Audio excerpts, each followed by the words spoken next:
새벽 공기가 아직 차가운 오전 6시, 민수는 정육점 셔터를 올렸어요. 형광등 불빛이 하나씩 켜지면서 진열대 위 고기들이 붉은 빛을 드러냈습니다. 민수는 앞치마를 두르며 오늘도 어김없이 그 할머니가 올 거라는 생각을 했죠. 시계를 보니 정확히 6시 정각이었어요. 그때 문이 열리는 소리와 함께 박순자 할머니가 들어섰습니다. 할머니는 언제나처럼 낡은 검정 점퍼를 입고 커다란 보냉 가방을 들고 있었어요. 어서 오세요, 할머니. 민수가 인사를 건네자 할머니는 고개만 살짝 끄덕였죠. 할머니는 진열대 앞에 서서 한우 등심을 가리켰습니다. 오늘도 20kg 주세요. 민수는 속으로 한숨을 쉬며 저울 위에 고기를 올리기 시작했어요. 3개월 전부터 매일같이 똑같은 주문이었습니다. 처음엔 대가족이 사는 줄 알았지만 할머니는 항상 혼자였어요. 민수는 고기를 포장하면서 슬쩍 할머니의 얼굴을 살폈죠. 주름진 얼굴에는 어떤 표정도 없었고 눈빛은 어딘가 먼 곳을 보고 있었습니다. 78만 원입니다. 할머니는 가방에서 현금 뭉치를 꺼내 정확히 세어 건넸어요. 카드를 쓰는 법이 없었죠. 민수는 포장된 고기를 할머니의 보냉 가방에 넣어드렸습니다. 할머니는 고맙다는 인사도 없이 가방을 들고 밖으로 나갔어요. 민수는 창밖으로 할머니가 걸어가는 뒷모습을 지켜봤습니다. 허리가 굽은 할머니가 20kg나 되는 짐을 들고 천천히 사라졌죠.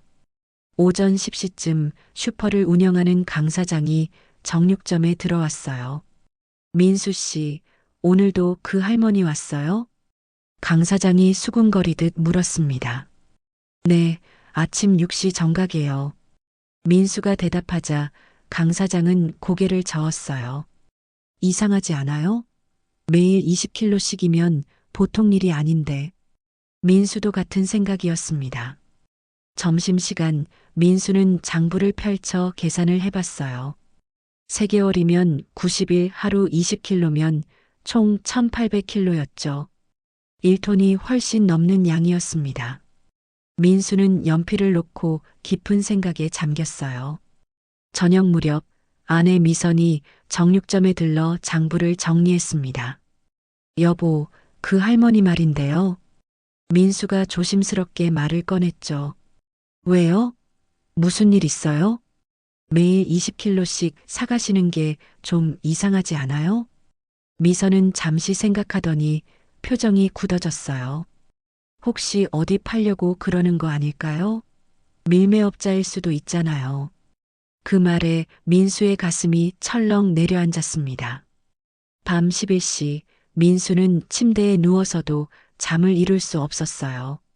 할머니의 얼굴이 자꾸 떠올랐죠.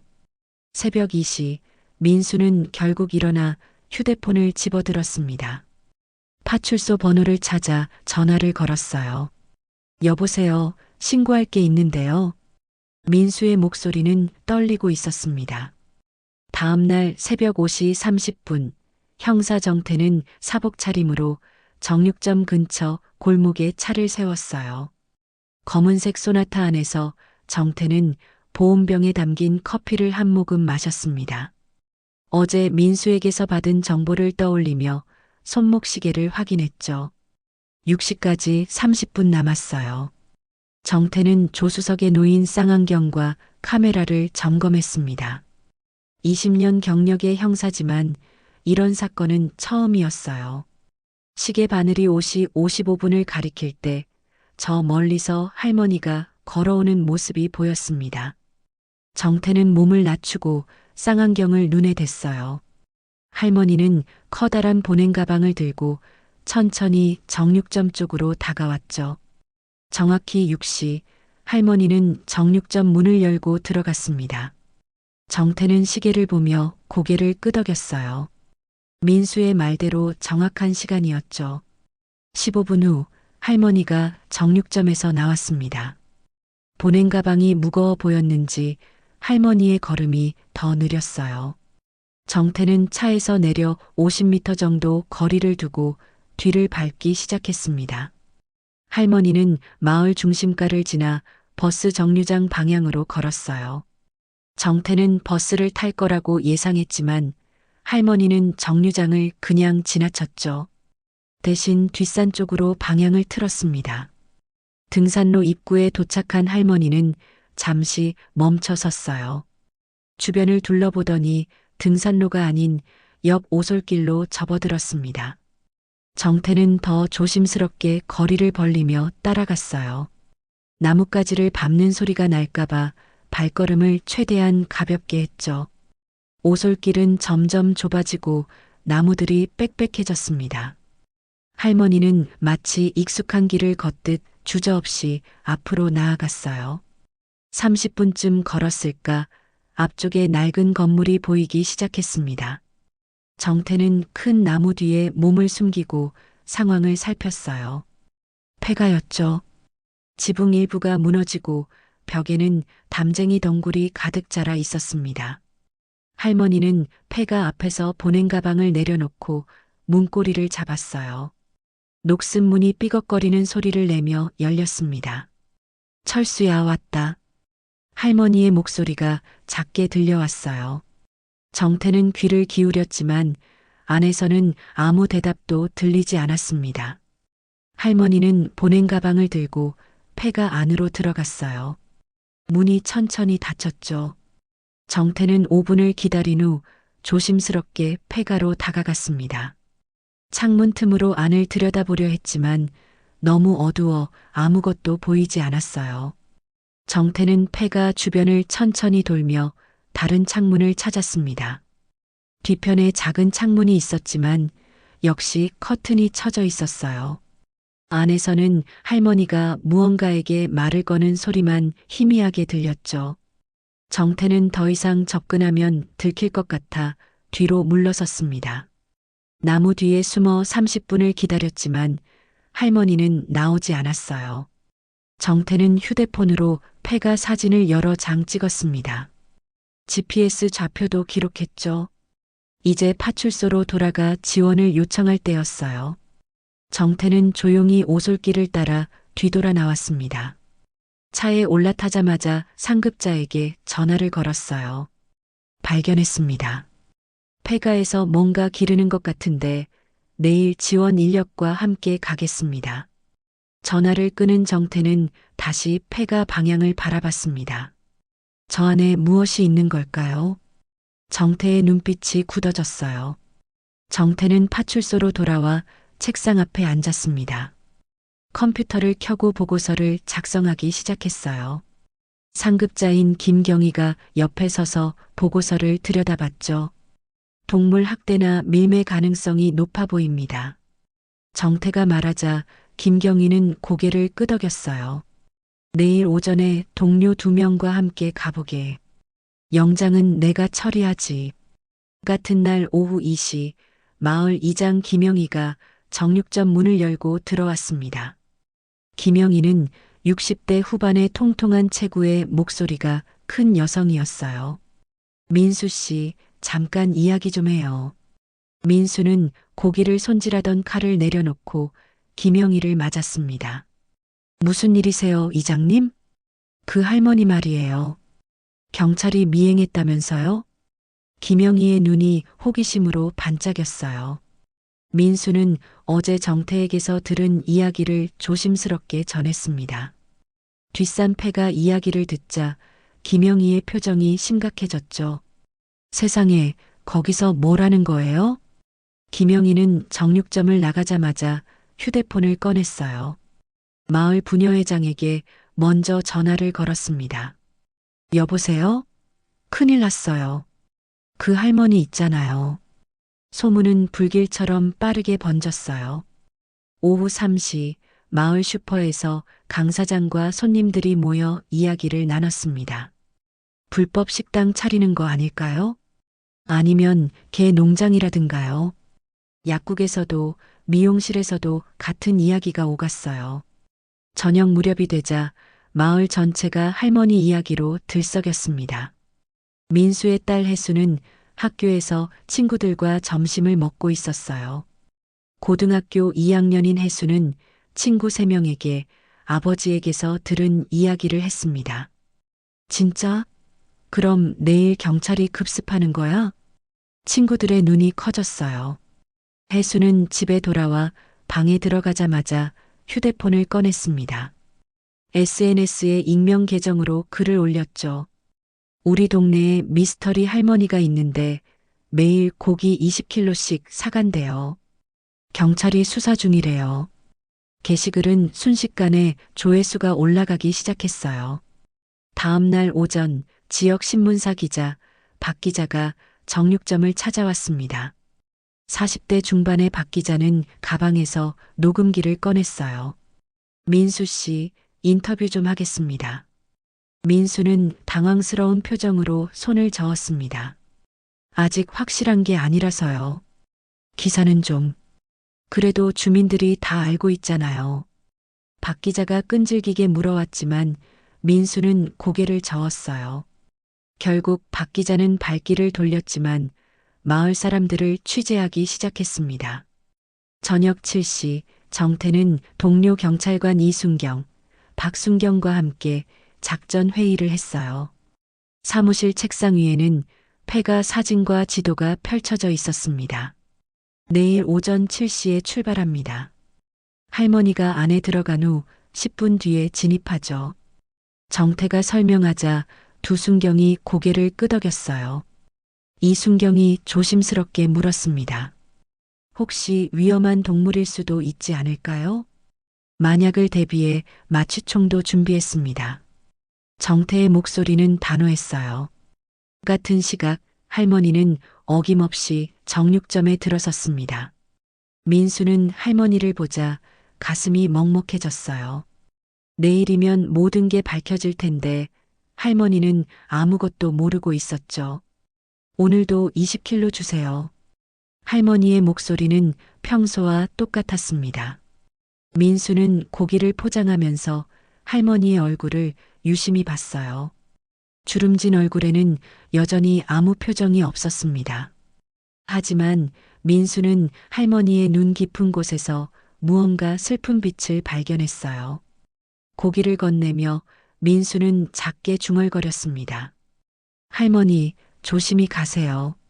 할머니는 고개만 끄덕이고 정육점을 나갔어요.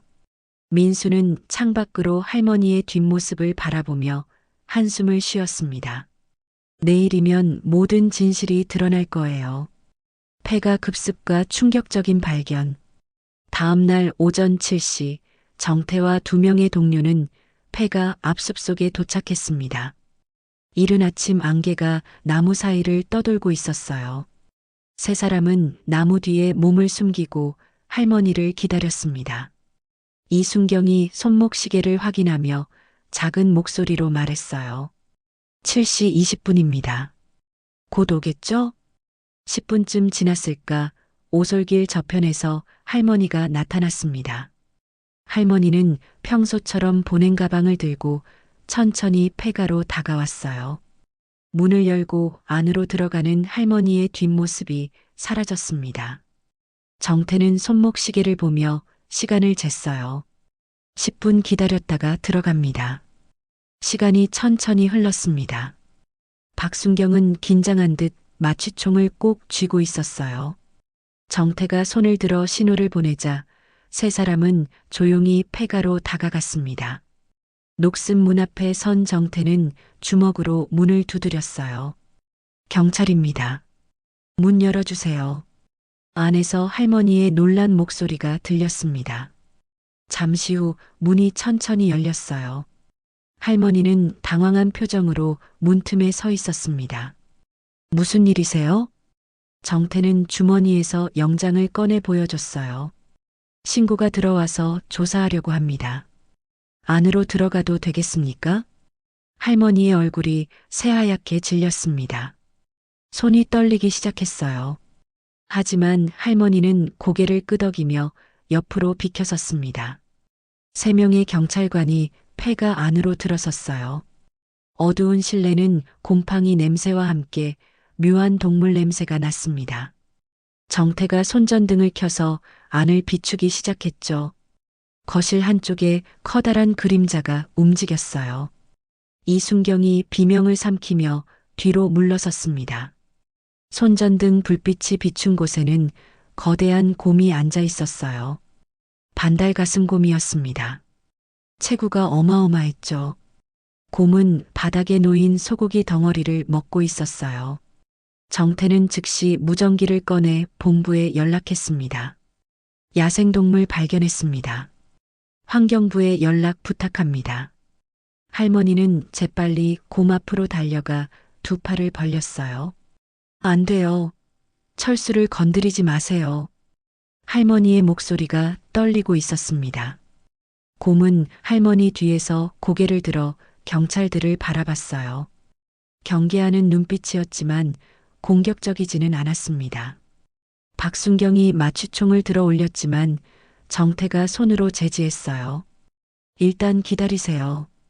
정태는 할머니에게 천천히 다가가며 말했습니다. 할머니, 진정하시고 설명 좀 해주시겠어요? 할머니는 눈물을 글썽이며 고개를 저었어요. 이 곰은 우리 남편이 50년 전에 구조한 거예요. 그때 산불이 났었죠. 할머니의 목소리가 떨렸습니다. 새끼였어요. 어미를 잃고 혼자 울고 있더래요. 정태는 할머니의 이야기를 들으며 고개를 끄덕였어요. 이순경과 박순경도 마취총을 내리고 할머니를 바라봤습니다. 남편은 곰을 집으로 데려와서 키웠어요. 야생으로 보내려고 했지만 너무 어려서 혼자 살 수가 없었죠. 할머니는 곰을 쓰다듬으며 계속 말을 이어갔어요. 그런데 남편이 산불 진화하다가 돌아가셨어요. 그 이후로 제가 철수를 돌봐왔습니다. 곰은 할머니의 손길에 눈을 감고 있었어요. 정태의 눈시울이 붉어졌습니다. 50년이라는 시간이 얼마나 긴 세월인지 실감이 났어요. 할머니, 하지만 이건 불법 사육입니다. 정태가 조심스럽게 말했지만 목소리에는 힘이 없었어요. 할머니는 고개를 숙였습니다. 알아요. 하지만 철수를 보낼 수가 없었어요. 남편의 마지막 부탁이었거든요. 실내가 조용해졌어요. 곰은 할머니 옆에 가만히 앉아 있었습니다. 정태는 무전기를 들고 밖으로 나갔어요. 이순경과 박순경은 할머니와 곰을 말없이 바라봤습니다. 10분 후 정태가 다시 안으로 들어왔어요. 할머니, 일단 파출소로 같이 가주셔야겠습니다. 할머니는 고개를 끄덕이고 곰에게 다가갔습니다. 곰의 커다란 머리를 두 손으로 감싸며 속삭였어요. 철수야, 잠깐 다녀올게. 기다리고 있어. 곰은 할머니의 손을 하드며 낮게 소리를 냈습니다. 할머니는 일어서서 경찰들을 따라 폐가를 나섰어요. 문이 닫히는 순간 안에서 곰의 우는 소리가 들려왔습니다. 정태는 가슴이 무거워지는 것을 느꼈어요. 파출소 조사실은 형광등 불빛만이 환하게 켜져 있었어요. 정태는 할머니 맞은편에 앉아 녹음기를 켰습니다. 할머니는 떨리는 손으로 종이컵에 담긴 물을 마셨어요. 김경희도 옆에 앉아 할머니를 지켜보고 있었습니다. 할머니, 처음부터 천천히 말씀해 주세요. 정태의 목소리는 부드러웠어요. 할머니는 한참을 망설이다가 입을 열었습니다. 1975년이었어요. 그해 봄에 큰 산불이 났었죠. 할머니의 목소리가 떨렸어요. 옛 기억을 되살리는 게 힘들어 보였습니다. 남편 철수는 마을 소방대원이었어요. 사흘 동안 불을 끌어다녔죠. 할머니는 잠시 말을 멈추고 숨을 고르었어요. 불이 꺼진 후에 남편이 새끼 곰 한 마리를 안고 집에 왔어요. 어미 곰은 불에 타 죽었대요. 정태는 메모를 하며 고개를 끄덕였습니다. 김경희도 할머니의 이야기에 귀를 기울이고 있었어요. 새끼 곰은 너무 어려서 스스로 먹이를 구할 수가 없었어요. 남편은 우유병으로 우유를 먹이며 키웠죠. 할머니의 눈가에 눈물이 맺혔습니다. 몇 달 후에 곰을 산으로 돌려보내려고 했어요. 하지만 곰이 계속 집으로 돌아왔어요. 할머니가 손수건으로 눈가를 닦았어요. 그해 가을 또 큰 산불이 났어요. 남편은 그때 돌아오지 못했습니다. 정태는 숨을 멈추고 할머니를 바라봤어요. 조사실 안이 조용해졌습니다. 남편이 돌아가시기 전날 밤 저한테 부탁했어요. 철수를 부탁한다고요. 할머니의 목소리가 더 떨렸습니다. 그게 남편의 마지막 말이었어요. 정태는 잠시 녹음기를 끄고 자리에서 일어났어요. 복도로 나가 깊은 숨을 몇 번 들이쉬었습니다. 눈시울이 뜨거워졌어요. 김경희도 따라 나와 정태의 어깨를 두드렸습니다. 힘들지? 정태는 고개를 끄덕였어요. 두 사람은 잠시 말없이 서 있었습니다. 5분 후 정태는 다시 조사실로 들어갔어요. 할머니는 고개를 숙인 채 앉아 있었습니다. 할머니, 왜 폐가로 옮기신 거예요? 10년 전쯤이었어요. 철수가 너무 커졌어요. 마을 사람들이 알까봐 무서웠죠. 할머니가 조용히 대답했습니다. 그래서 뒷산 폐가로 옮겼어요. 매일 새벽에 먹이를 가져다 주고 있었습니다. 정태는 컴퓨터를 켜서 기록을 검색하기 시작했어요. 1975년 산불 진화 중 사망자 명단을 찾았습니다. 화면에 박철수 소방대원 순직이라는 기록이 떠올랐어요. 정태는 화면을 할머니에게 보여줬습니다. 할머니 남편분이시죠? 할머니는 화면을 보더니 눈물을 흘렸어요. 네, 우리 철수예요. 정태는 더 이상 질문을 할 수 없었습니다. 김경희가 조사실에서 나가며 정태에게 눈짓을 했어요. 정태도 자리에서 일어나 복도로 나갔습니다. 어떻게 할 생각인가? 김경희가 물었어요. 기소는 어렵습니다. 대신 곰을 보호 조치해야 할 것 같습니다. 정태의 목소리는 단호했습니다. 김경희는 고개를 끄덕이며 환경부에 전화를 걸었어요. 1시간 후 정육점 민수가 파출소에 도착했습니다. 민수는 조사실 문 앞에서 망설이다가 노크를 했어요. 정태가 문을 열어주자 민수는 안으로 들어갔습니다. 할머니는 의자에 앉아 고개를 숙이고 있었어요. 할머니, 민수의 목소리가 떨렸습니다. 할머니는 고개를 들어 민수를 바라봤어요. 제가 잘못했습니다. 할머니를 의심해서 죄송합니다. 민수는 할머니 앞에 무릎을 꿇었어요. 눈물이 볼을 타고 흘러내렸습니다. 할머니는 민수의 머리를 쓰다듬으며 작게 웃었어요. 괜찮아요. 이상하게 보였을 거예요. 할머니의 목소리는 담담했습니다. 민수는 고개를 들어 할머니를 바라봤어요. 할머니의 얼굴에는 50년간의 세월이 깊게 새겨져 있었습니다. 정태는 조사실 밖에서 그 모습을 지켜보고 있었어요. 가슴 한쪽이 먹먹해졌습니다. 신 마을의 변화와 언론 보도. 다음 날 아침 환경부 야생동물팀 소속 지훈이 마을에 도착했습니다. 29세의 젊은 학자는 커다란 가방을 메고 파출소로 들어왔어요. 정태는 지훈을 폐가로 안내했습니다. 두 사람은 오솔길을 따라 30분을 걸었어요. 폐가 문을 열자 곰은 구석에 웅크리고 있었습니다. 지훈은 천천히 다가가며 곰을 관찰했어요. 곰은 지훈을 경계하는 눈빛으로 바라봤습니다. 반달가슴곰 수컷이네요. 나이는 약 50세 정도로 추정됩니다. 지훈이 노트에 기록하며 말했어요.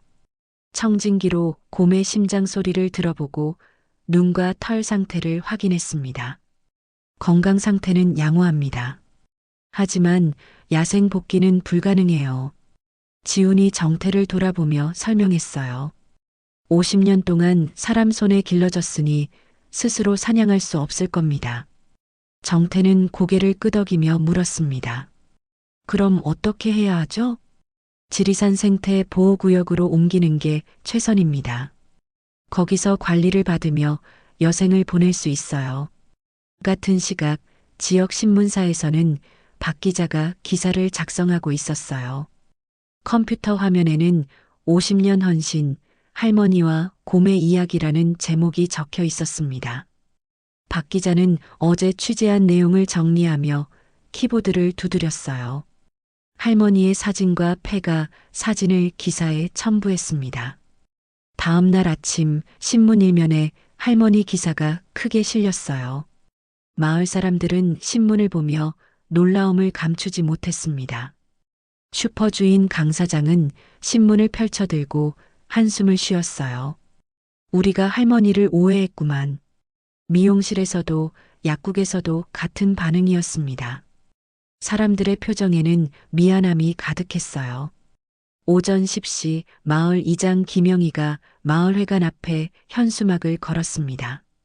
박순자 할머니를 돕기 위한 긴급 주민 회의라고 적혀 있었어요. 저녁 7시 마을 사람들이 회관으로 모여들기 시작했습니다. 50명이 넘는 주민들이 자리를 가득 메웠어요. 김영희가 앞에 서서 마이크를 잡았습니다. 여러분, 우리가 할머니를 오해했습니다. 이제라도 도와드려야 하지 않겠습니까? 주민들이 고개를 끄덕였어요. 한 할아버지가 손을 들어 말했습니다. 모금을 하면 어떨까요? 김영희가 환하게 웃으며 대답했어요. 그 생각으로 여러분을 모셨습니다. 회의가 끝나고 모금 계좌가 만들어졌습니다. 마을 사람들은 저마다 통장을 꺼내 입금을 시작했어요. 민수는 정육점 계산대 옆에 모금함을 설치했습니다. 투명한 아크릴 상자에는 할머니와 철수를 위한 모금이라고 적혀 있었어요. 손님들이 고기를 사면서 지폐를 넣기 시작했습니다. 어떤 손님은 10,000원권을 여러 장 넣기도 했어요. 민수는 아내 미선과 의논한 끝에 결정을 내렸습니다. 앞으로 매주 할머니께 소고기 10kg씩 무료로 드리겠습니다. 미선도 고개를 끄덕이며 남편의 손을 잡았어요. 민수의 딸 혜수는 학교에서 친구들을 모았습니다. 5명의 친구들이 교실에 둘러앉아 휴대폰을 꺼냈어요. 우리 SNS에 캠페인 시작하자. 혜수가 말하자 친구들이 동의했습니다. 혜수는 해시태그 할머니와 철수를 지켜주세요라는 해시태그를 만들었어요. 할머니 이야기와 사진을 올리자 공유가 빠르게 퍼져나갔습니다. 그날 저녁 서울의 방송국 PD가 이 이야기를 발견했어요. 다음 날 아침 일찍 취재팀이 마을로 내려왔습니다. 카메라 3대와 리포터가 정육점 앞에 섰어요. 민수는 카메라 앞에서 떨리는 목소리로 인터뷰를 했습니다. 제가 할머니를 의심한 게 너무 후회됩니다. 그날 저녁 9시 뉴스에 할머니 이야기가 방송되었어요. 전국의 시청자들이 이 소식을 접했습니다. 방송이 나간 후 1시간 만에 모금 계좌에 500만 원이 입금되었어요. 다음 날 오전까지 2천만 원을 넘어섰습니다.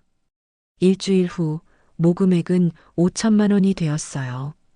전국 각지에서 격려 편지가 마을 우체국으로 쏟아졌습니다. 우체국장은 편지 보따리를 들고 할머니 집을 찾아갔어요. 할머니는 편지들을 한 장씩 읽으며 눈물을 흘렸습니다. 고맙습니다. 정말 고마워요. 할머니의 목소리가 떨렸어요. 우체국장도 함께 눈물을 닦았습니다. 환경부 장관은 기자회견을 열어 발표했어요. 반달가슴곰 보호 프로그램을 전국으로 확대하겠습니다. 지우는 할머니를 만나 보고서를 보여줬습니다. 할머니, 철수는 보호구역에서 안전하게 지낼 수 있습니다. 할머니는 보고서를 보며 고개를 끄덕였어요. 하지만 눈가에는 슬픔이 가득했습니다. 2주 후 환경부에서 최종 결정이 내려졌습니다. 곰을 지리산 생태 보호구역으로 이전하기로 확정된 거예요. 정태는 할머니에게 직접 소식을 전하러 집을 찾아갔습니다. 할머니는 마당에 앉아 하늘을 바라보고 있었어요.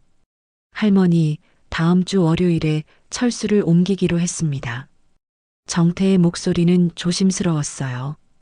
할머니는 한참을 말없이 앉아 있다가 고개를 끄덕였습니다. 알겠습니다. 그날 저녁 지훈이 할머니를 찾아왔어요. 노트북을 펼쳐 보호구역 사진들을 보여줬습니다. 여기는 넓은 숲과 계곡이 있어요. 철수가 편하게 지낼 수 있습니다. 할머니는 화면을 들여다보며 천천히 고개를 끄덕였어요. 사람들이 돌봐주나요? 네, 전문 관리인이 매일 건강을 체크하고 먹이도 챙겨드립니다. 지훈의 설명을 듣고 할머니는 작게 한숨을 쉬었어요. 철수가 행복할까요? 할머니만큼은 아니겠지만 안전하게 여생을 보낼 수 있을 겁니다. 이전 당일 아침 하늘은 맑게 겠습니다. 폐가 앞에는 이미 많은 사람들이 모여 있었어요. 민수 가족, 김영희 이장, 정태와 동료들, 마을 주민 30여 명이 함께했습니다. 환경부 이송팀 직원 5명이 특수 차량과 함께 도착했어요. 할머니는 검은색 한복을 곱게 차려입고 왔습니다. 손에는 소고기가 든 커다란 보냉 가방을 들고 있었어요. 민수가 다가가 가방을 대신 들어주려 했지만 할머니는 고개를 저었습니다. 제가 들겠습니다. 마지막이니까요. 할머니는 폐가 문을 열고 안으로 들어갔어요. 곰은 구석에 앉아 할머니를 기다리고 있었습니다. 할머니가 들어서자 곰이 다가와 할머니의 손을 하찼어요. 할머니는 바닥에 소고기를 펼쳐 놓았습니다. 곰은 천천히 고기를 먹기 시작했어요. 할머니는 곰의 머리를 쓰다듬으며 조용히 말을 건넸습니다. 철수야, 이제 좋은 곳으로 가야 한다. 곰은 고기를 먹다 말고 할머니를 올려다봤어요. 할머니의 눈에서 눈물이 흘러내렸습니다. 할머니가 이제 늙어서 너를 제대로 돌볼 수가 없구나. 할머니는 앞치마로 눈물을 닦았어요. 거기 가면 넓은 숲도 있고 맑은 물도 있대. 너 좋아하는 거 다 있어. 곰은 할머니의 무릎에 머리를 기댔습니다. 할머니는 곰을 껴안고 한참을 울었어요. 밖에서 기다리던 사람들도 눈물을 흘리고 있었습니다. 김영희는 손수건으로 눈가를 닦았고 민수의 딸 혜수는 아버지 품에 안겨 울었어요. 정태도 고개를 돌려 눈물을 감췄습니다. 30분 후 이송팀이 특수 케이지를 폐가 안으로 들여왔어요. 지훈이 할머니에게 조심스럽게 말했습니다. 할머니, 이제 시작해야 할 것 같습니다. 할머니는 고개를 끄덕이고 일어섰어요. 곰에게 마지막으로 말을 건넸습니다. 철수야, 착하지? 우리 철수 아빠가 하늘에서 지켜보고 있을 거야. 이송팀 직원들이 조심스럽게 곰을 케이지로 유도했어요. 곰은 처음엔 저항했지만 할머니의 목소리를 듣고 순순히 따라갔습니다. 케이지 문이 닫혔어요. 직원들이 케이지를 들어 밖으로 나왔습니다. 할머니도 뒤따라 나왔어요. 마을 사람들이 일제히 박수를 쳤지만 눈물을 흘리고 있었습니다. 케이지가 특수 차량에 실렸어요. 할머니는 차량 옆으로 다가가 유리창 너머 곰을 바라봤습니다. 곰도 할머니를 바라보며 낮게 소리를 냈어요. 잘 가거라, 철수야. 할머니가 곧 따라갈게. 할머니가 유리창에 손을 대자 곰도 앞발을 들어 유리창을 건드렸습니다. 마치 작별 인사를 하는 것 같았어요. 차량 엔진이 시동을 걸었습니다. 천천히 움직이기 시작한 차량을 할머니는 손을 흔들며 배웅했어요. 마을 사람들도 함께 손을 흔들었습니다. 차량이 오솔길을 따라 멀어져 갔어요. 할머니는 그 자리에서 움직이지 못하고 서 있었습니다. 차량이 완전히 보이지 않게 되자 할머니의 다리가 풀렸어요. 민수와 김영희가 재빨리 할머니를 부축했습니다. 할머니는 두 사람의 팔에 기대어 주저앉았어요. 철수야, 미안하다. 할머니의 목소리가 떨렸습니다. 민수는 할머니를 일으켜 세우며 말했어요. 할머니, 잘하신 겁니다. 철수는 이제 안전하게 지낼 수 있어요. 할머니는 고개를 끄덕이며 폐가를 돌아봤습니다. 50년을 함께한 공간이었어요. 김영희가 할머니의 손을 잡았습니다. 할머니, 우리 집에 가서 쉬세요. 할머니는 고개를 저었어요. 잠깐만 혼자 있고 싶습니다. 사람들은 조용히 할머니를 남겨두고 하나둘 자리를 떠났어요. 할머니는 폐가 문을 닫으며 중얼거렸습니다. 여보, 철수 잘 보냈습니다. 이제 편히 쉬세요. 할머니는 문고리에 자물쇠를 채우고 천천히 산을 내려갔어요. 뒤돌아보지 않았습니다. 새로운 일상. 한 달이 흘렀습니다. 정육점 시계는 오전 6시를 가리키고 있었어요. 민수는 평소처럼 셔터를 올리고 가게 문을 열었습니다. 하지만 할머니는 나타나지 않았어요. 민수는 진열대를 정리하며 빈 입구를 바라봤습니다. 이제 할머니가 오지 않는다는 걸 알고 있었지만 마음 한쪽이 허전했어요.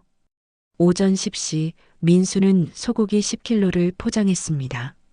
보냉 가방에 넣고 반찬통 몇 개도 함께 담았어요. 아내 미선이 아침 일찍 만들어둔 김치찌개와 된장국이었죠. 다녀올게요. 민수는 아내에게 말하고 가게를 나섰습니다. 할머니 집까지는 걸어서 15분 거리였어요.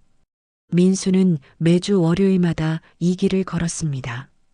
할머니 집 대문을 두드리자 안에서 발소리가 들렸어요. 할머니가 문을 열고 민수를 맞이했습니다. 또 오셨어요. 할머니의 목소리는 예전보다 부드러워져 있었어요. 고기랑 반찬 좀 가져왔습니다. 민수가 보낸 가방을 건네자 할머니는 고맙다는 표정으로 받았습니다. 할머니는 민수를 마루에 앉히고 보리차를 따라줬어요. 철수 소식 들으셨어요? 민수가 조심스럽게 물었습니다.